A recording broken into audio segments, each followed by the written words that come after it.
bonsoir à tout le monde. Hier, nous avons commencé Ilchot Deot, le premier chapitre. Le chapitre qui parlait du commencement des comportements qui trait à la morale. Comment se comporter, quel est le comportement adéquat à avoir.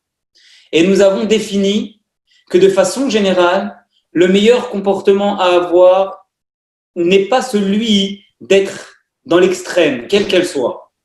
L'idéal est le comportement vers lequel nous devons tendre, coûte que coûte, en faisant les efforts nécessaires, c'est d'essayer, dans la mesure du possible, d'avoir un comportement bénoni, c'est-à-dire un comportement intermédiaire. La voie du milieu est la voie qui doit prévaloir. Alors nous allons continuer dans cette lancée, dans cette lignée débutée hier, et nous allons maintenant analyser ce que veut dire avoir un comportement intermédiaire, la voie du milieu, comprendre ce que c'est, ce que ce n'est pas. Est-ce que parfois l'attitude à avoir, l'attitude à adopter n'est pas celle du comportement intermédiaire?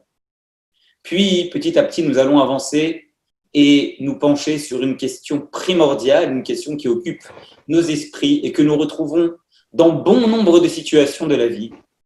C'est de savoir, est-ce que nous avons l'interdiction formelle, en tout état de cause, de se jouer des personnes qui nous entourent? Peut-on mentir sur nos sentiments? Peut-on voiler les véritables sentiments que nous avons? Ou peut-être qu'il existe des exceptions, et nous allons donc définir ensemble cela ce soir.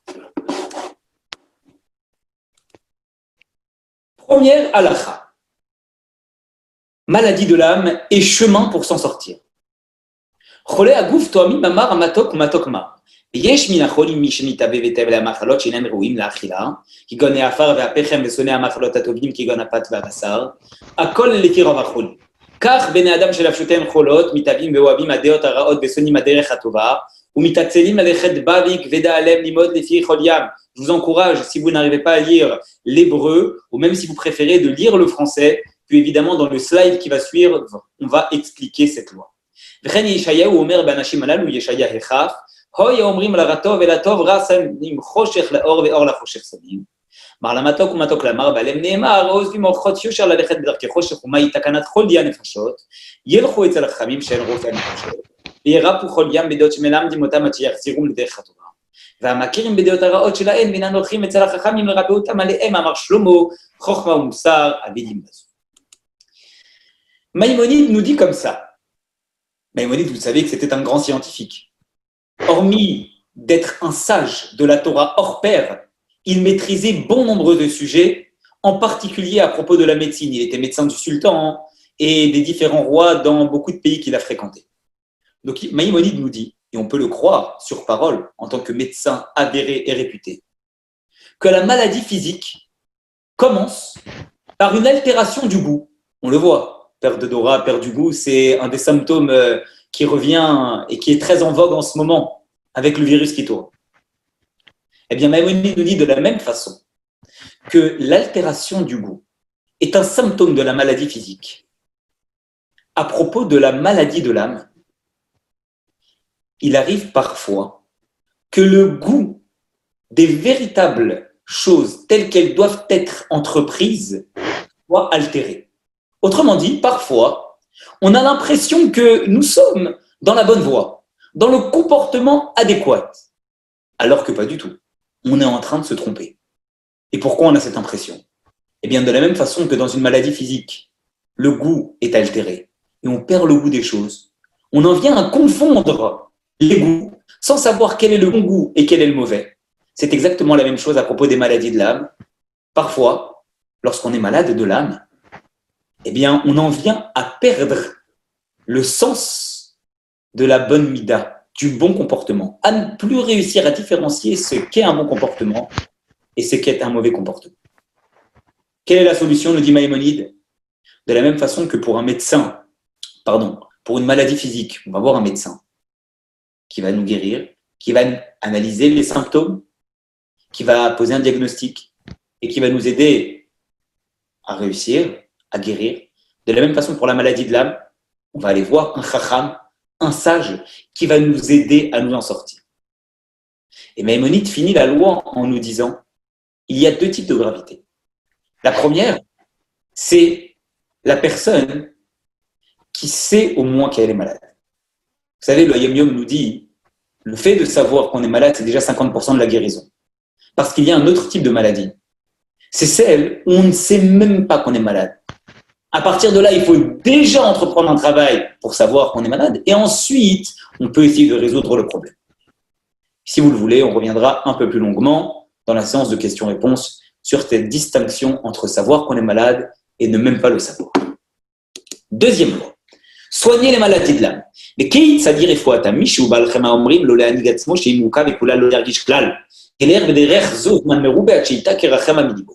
ואם היה גבל לב, יניג עצמו בביזיון הרבה וישב למטה מן הכל וילבש בלא יסבה חבות, המבזות את אופשן מכרת את דברינו, עד שיעקור גובה הלב ממנו ויחזור לדרך האמצעית, שהוא דרך רטוב, וכשיחזור לדרך האמצעית ילך בה כל דבר. ועל קו זה יעשה בשאר כל הדעות, אם היה רחוק לקצה אחד, ירחיק עצמו לקצה השני, וינהוג בו זמן רב, עד שיחזור בו לדרך הטובה, ואם מידת בינונית שבכל דעה ודעה. Maintenant qu'on a défini qu'il faut aller voir un sage de l'âme, une personne chacham, un rav, un tzaddik, une personne de qui on est proche mais qui peut nous aider à nous améliorer et à guérir ces maladies de l'âme, eh bien Maïmonide nous décrit comment fait-on pour guérir, quel est le bon médicament. Alors Maïmonide nous dit, quelle que soit la maladie, que ce soit la colère, il le cite, ou même l'orgueil, pour pouvoir guérir d'une extrême dans laquelle nous nous trouvons, avant de réussir à atteindre le Derech HaBenoni, le chemin intermédiaire, il va falloir qu'il bascule dans l'autre extrême. Pourquoi ? Parce qu'en basculant dans l'autre extrême, il va casser cette nature qu'il avait de pencher vers la première extrême. Imaginons quelqu'un qui est orgueilleux à mourir. Il n'arrête pas de montrer la fierté qu'il a. Pour lui demander d'atteindre un chemin intermédiaire, on ne peut pas lui dire du jour au lendemain, tu sais quoi ? Eh bien, petit à petit, de l'orgueil, tu vas passer au meilleur chemin adopté. Parce que c'est beaucoup trop compliqué au départ. Il est plein d'orgueil dans son cœur. Alors on va lui dire, la première des choses que tu dois faire, c'est casser cette nature orgueilleuse. Tu vas basculer dans l'humilité extrême. On va le définir un peu plus tard. Et une fois que tu auras basculé dans l'humilité extrême et que tu vas t'habituer à ce nouveau comportement, petit à petit, cet orgueil que tu avais, elle va être détruite. Et tu pourras, après avoir atteint l'humilité extrême, revenir et refaire pencher la jauge au centre pour atteindre le comportement intermédiaire que tu dois. Maïmonide et les commentateurs nous disent, dont on le sait, vous savez la tsarat, cette fameuse forme de lèpre, que les personnes avaient à l'époque lorsqu'ils faisaient la médisance. Vous savez comment elle était soignée ? Elle était soignée en mélangeant deux types de bois. Le premier bois, c'est le bois de cèdre, qui a une réputation d'être fort, dur, solide.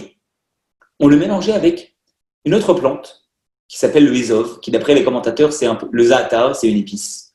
Mais cette épice, cette plante, c'est une branche qui est friable, une branche qui s'abîme très facilement. Pourquoi mélangeait-on les deux ? Pour dire que justement, pour pouvoir soigner la maladie, si on a uniquement la branche friable, c'est pas suffisant. On va prendre d'abord la branche qui est forte, on va la mélanger avec une branche qui est friable, et c'est le mélange des deux, le basculement de la branche forte à la branche qui est friable qui va nous permettre d'atteindre le meilleur remède qui est celui de la guérison. Rabbi Avraham, le fils de Rambam, nous dit, pourquoi ? Pour faire en sorte qu'une personne réussisse à guérir de cette maladie, d'accord, d'orgueil, il doit passer à l'humilité extrême. On est en train de décrire cette humilité extrême comme le fait de porter des haillons, de porter des vêtements qui symbolisent la pauvreté. Cela reste complètement superficiel. Est-ce vraiment utile de passer par ce comportement superficiel d'humilité pour atteindre la vraie humilité ? Alors on va l'expliquer ensemble et vous allez comprendre pourquoi c'est très important.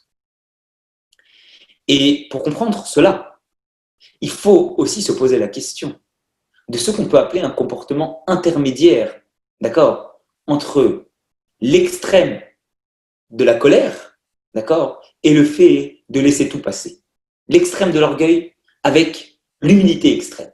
C'est quoi ce qu'on peut appeler un comportement intermédiaire entre ces différents comportements? יש דעות שאסור לו לאדם לנהוג בין במיליונות אלא הכרח מן הקצה האחד עד הקצה האחר, ויגו בלב שאין דרך הטובה שיהיה אדם ענב בלבד, אלא שיהיה שפל רוח ותהיה רוחו נמוכה מאוד, ולפיכך נאמר במשה רבנו ענב מאוד, ולא נאמר ענב בלבד, ולפיכך ציווך חכמים מאוד דביק שפל רוח, ועד אמרו שכל המגדל ליבו כפר בעיקר שנאמר, ורם לבביך ושכחת את השם אלוקיך, ועוד אמרו בשמתה מנדעית בגסות הרוח והפעילו מקצתה, וכן הכעס מן הרעה היא עד למאוד, וראוי לאדם שיתרחק ממנה עד הקצה האחר, ולמד עצמו שלא יכעוס ואפילו על דבר שראוי לכעוס עליו, ואם רצה להטיל אימה על בניו ובני ביתו על ציבור, אם היה פרנס ורצה לכעוס עליהם כדי שיחזרו למוטב, יראה עצמו בפניהם שהוא כועס כדי לייסחם ותהיה דעתו מיושבת בינו לבין עצמו כאדם שהוא מדבר וכועס בשעת כעסו. והוא אינו כועס, אמרו חכמים הראשונים כל הכועס כאילו עובד עבודת כוכבים. ואמרו שכל הכועס, אם חכם וחוכמתו מסתלקת ממנו, אם נביא ונבואתו מסתלקת ממנו, ובעלי כעס הם חיים לפיכך ציוו להתרחק מן הכעס, עד שינהיג עצמו של ירגיש אפילו לדברים המכעיסים, וזוהי הדרך הטובה ודרך הצדיקים, אין עלובין ואינן עולבין, שומעים וחכמתם, אין אנשים נושאים מאהבה ושמחים בייסורים עליהם, הכתוב אומר, ואוהב כצאת השמש בגבורתו. Nous étions en train de dire qu'il fallait porter, nous disait Rambam, Maïmonide, des haillons, des vêtements de la pauvreté, pour symboliser le passage de l'extrême de l'orgueil à l'autre extrême. Pourquoi faut-il porter des habits de cette façon? À quoi cela va nous aider? Beaucoup de personnes parlent de l'humilité. L'humilité, elle peut avoir deux caractéristiques. L'humilité superficielle, c'est celle qui est caractérisée par un état de ce qu'on laisse faire ressortir de notre personnalité. Est-ce que c'est la réalité? Pas nécessairement. Vous avez des gens qui font mine d'être humbles. Est-ce qu'ils le sont réellement? C'est pas sûr. Et vous avez la vraie humilité. Et Maïmonide décrit la vraie humilité comme étant celle de Moshe Rabbeinu. Vaïsh Moshe Anav Meod, Mikol Adam. C'était la personne qui était concrètement, au sens stricto sensu du terme, humble. Que veut dire l'humilité au sens de Moshe Rabbeinu? C'est pas de se dire que finalement, je suis rien, je suis nul, je ne vaux rien comparé aux autres. Ça, c'est pas de l'humilité. Je dirais c'est de l'humilité mal placée. Et on peut l'assimiler très facilement à l'humilité superficielle. Parce qu'au bout du compte, il n'y a personne qui est capable de dire qu'il ne vaut rien et qu'il ne sait rien et qu'on ne peut même pas lui trouver une qualité. C'est plus du mensonge qu'autre chose. La vraie humilité, c'est quoi? C'est celle de Moshe Rabbeinu. C'est celle de se dire, je suis humble parce que Dieu m'a doté de certains dons, de certaines capacités. Mais très certainement que si ces mêmes qualités qu'il m'a données, il les avait données à quelqu'un d'autre, eh bien cette personne-là aurait été assurément meilleure que moi. Ça, c'est la vraie humilité. Et pourquoi faut-il passer par un état d'humilité superficielle? Eh bien parce qu'en fait, l'habit encourage au travail du caractère, au travail de la personnalité. Avoir un habit d'une personne qui est responsable, qui est présentable, eh bien ça pousse la personne à essayer de faire des efforts pour être à la mesure de l'habit qu'elle porte. Alors oui, au départ, on va porter des habits de pauvreté. Et ça nous permettra effectivement de parler d'humilité superficielle. Mais la réalité, elle est que ces habits vont aider à casser cette première nature d'orgueil extrême. Et petit à petit, il va pouvoir basculer de cette humilité superficielle à la vraie humilité, le chemin intermédiaire, celui dont on parle lorsqu'il s'agit de Moshe Rabbeinu. De même, lorsqu'on parle de la colère, on est en train de dire quel est le comportement intermédiaire à propos de la colère. Ça veut dire ne jamais se mettre en colère. Alors Maïmonide dit non. Il y a des fois où il faut savoir faire preuve de sérieux. Il faut savoir inspirer la crainte. Ça ne veut pas dire qu'on est en colère au fond de notre cœur. Ça veut juste dire qu'on va essayer de montrer un certain sérieux en fonction d'une situation, pour que la chose ne soit pas amenée à se reproduire comme elle s'est produite, parce qu'on a peut-être fait preuve de nonchalance. Ça ne veut pas dire qu'on est en colère. Ça veut dire qu'on va montrer d'une certaine façon qu'on prend au sérieux la chose. Et c'est de cette façon-là que on va pouvoir atteindre ce qu'on appelle le comportement intermédiaire entre la colère d'une part et le fait de tout laisser passer d'autre part. Quatrième alakha. לעולם ירבה אדם בשתיקה ולא ידבר אלא בדבר חוכמה ובדברים שצריך להם לחייבופו אמרו על רב תלמיד רבנו הקדוש יש שיחה בטלה בקודמה וזוהי שיחת לרב כל האדם אפילו בצורכי הגוף לא ירבה אדם בדברים אלא זהו צבו חמים ואמרו כל אמר בדברים מביא חטא ואמרו לא מצאתי לגוף תלמיד אלא בשתיקה וכן בדברי תורה ובדברי חוכמה יהיו דבר אדם מעטים ואין יהם מרובים והוא יש ציוו חמים ואמרו לעולם ישנה אדם תלמיד על דרך קצרה אבל אם היו הדברים מרוב ימי העניין מונעת הרי זו שכלות ועל זה נאמר כי בא החלום ברוב עניין בכל כסיל ברוב דבר.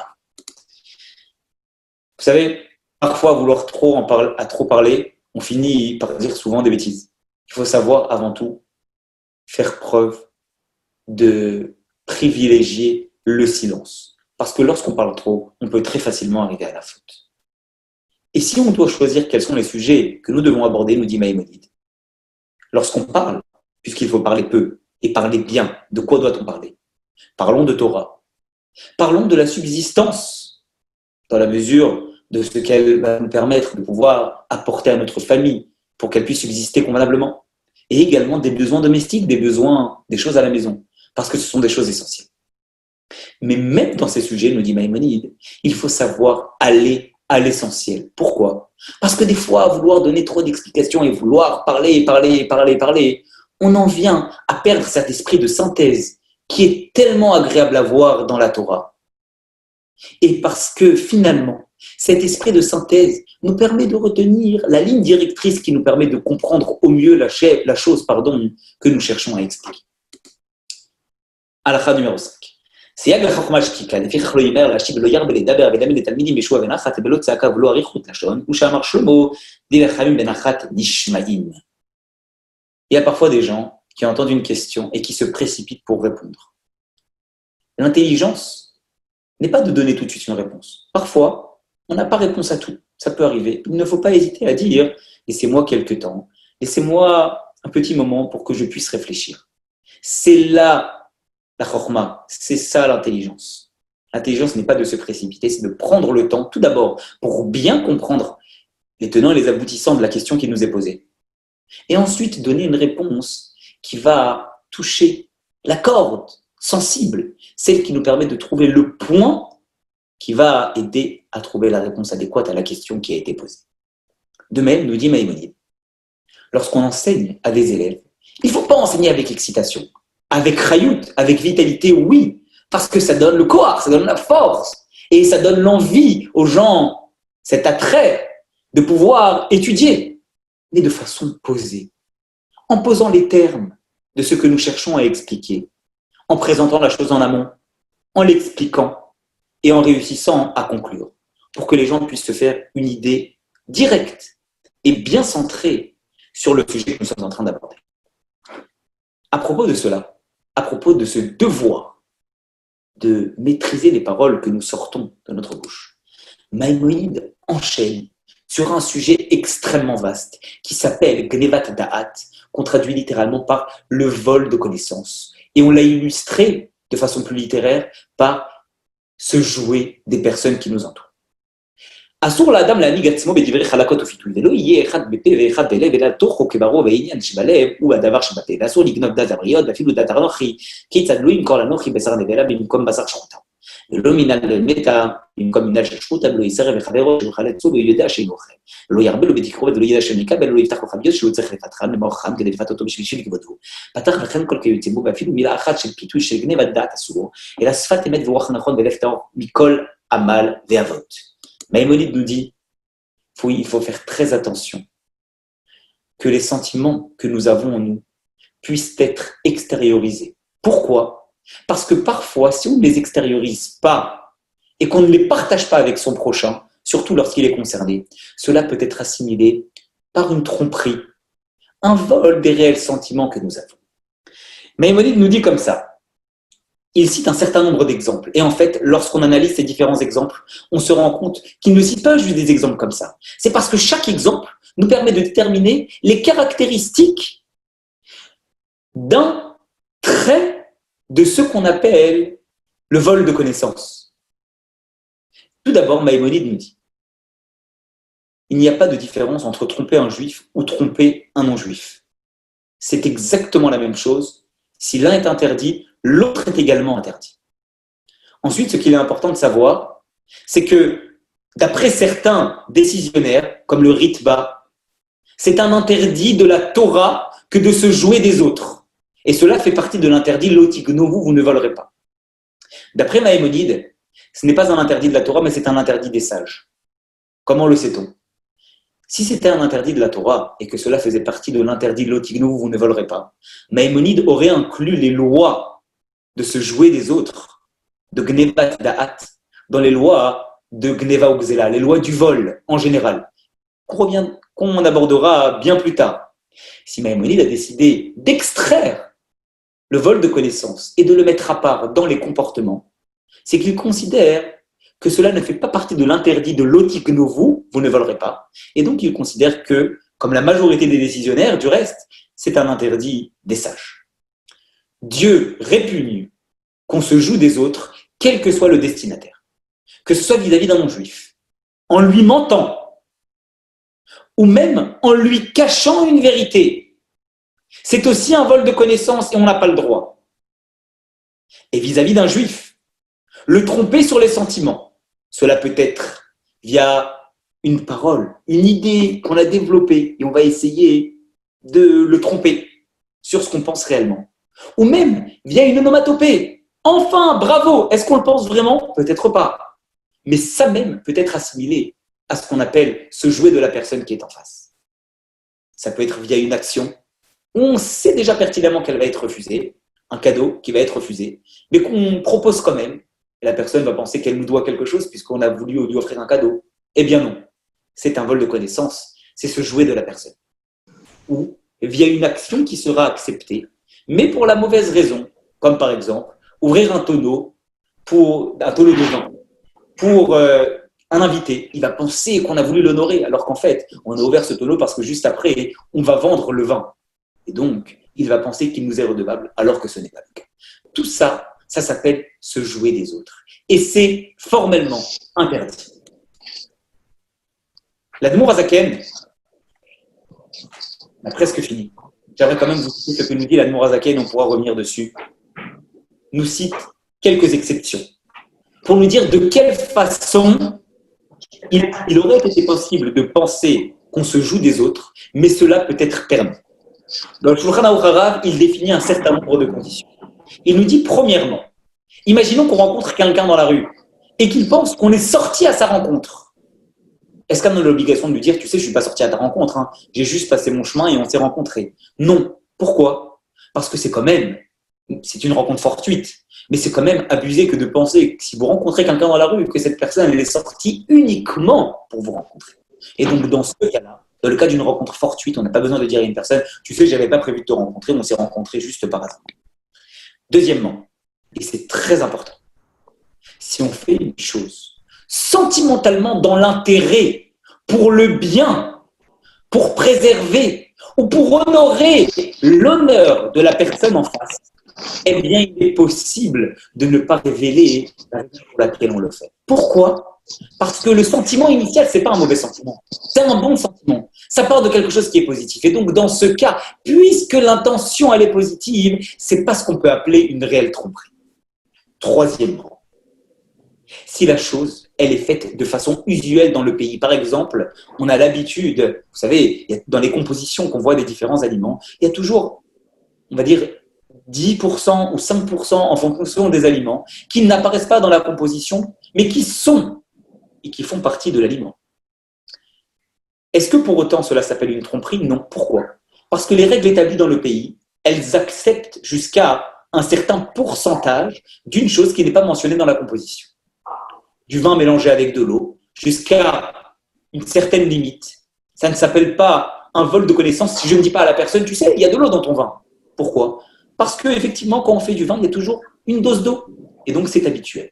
C'est donc usuel dans les lois du pays. On pourra revenir un petit peu plus tard, si vous le voulez, sur ce symbole de tromperie, en prenant l'exemple de Yaakov et Lavan, lorsque Lavan s'est joué de Yaakov en lui donnant la grande avant la petite. Et dernière loi, aujourd'hui, On finira avec ça.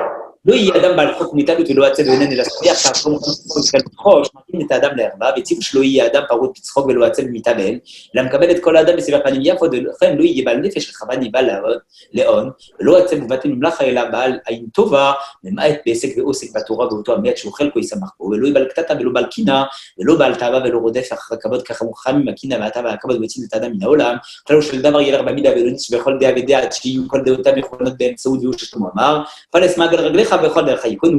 Maïmonide finit ce chapitre en nous disant que être joyeux et ne pas être triste, c'est pas se moquer tout le temps. Il y a des gens qui pensent qu'en se moquant, ils sont joyeux. Non, ça s'appelle pas être joyeux que de se moquer tout le temps des gens. Même si ça fait rire, c'est pas marrant. Deuxièmement, il faut pas être avide d'argent tout le temps en train d'être à la recherche de plus d'argent. Mais il faut pas non plus être indolent, flemmard et laisser les choses se faire. Non, il faut prendre les devants sans être avide tout le temps de vouloir gagner encore et encore et encore plus d'argent. Travailler pour gagner sa vie et surtout laisser une place à l'étude. Fuir le sentiment de vengeance, de recherche d'honneur en permanence et d'être envieux de son qu'aux les autres. C'est cela ce qu'on appelle adopter un comportement intermédiaire, comme cela avait été cité dans le premier chapitre de Hilchot Deot hier, comme cela a été approfondi dans le chapitre d'aujourd'hui. Et nous donnons rendez-vous à tout le monde demain, Bezrat Hashem, pour montrer à quel point le corps est important. Et adopter un comportement intermédiaire ne veut pas dire délaisser le corps, mais c'est au contraire l'utiliser à bon escient pour pouvoir faire les mitzvot avec la pleine possession des moyens et le corps et tous les moyens tels que Dieu nous les a donnés.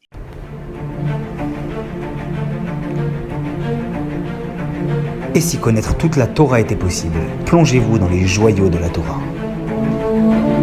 Étude du Rambam, le Maïmonide, cours de qualité par des rabbins francophones aux 4 coins du globe. Un chapitre chaque jour, à raison de 20 minutes, pour finir en moins de 3 ans l'apprentissage de la Torah. Relevez le challenge, tous les soirs en direct à 20h30 ou 21h30 heure israélienne. Nos cours sont accessibles à tout moment, YouTube, Facebook et sur notre site torah24.com.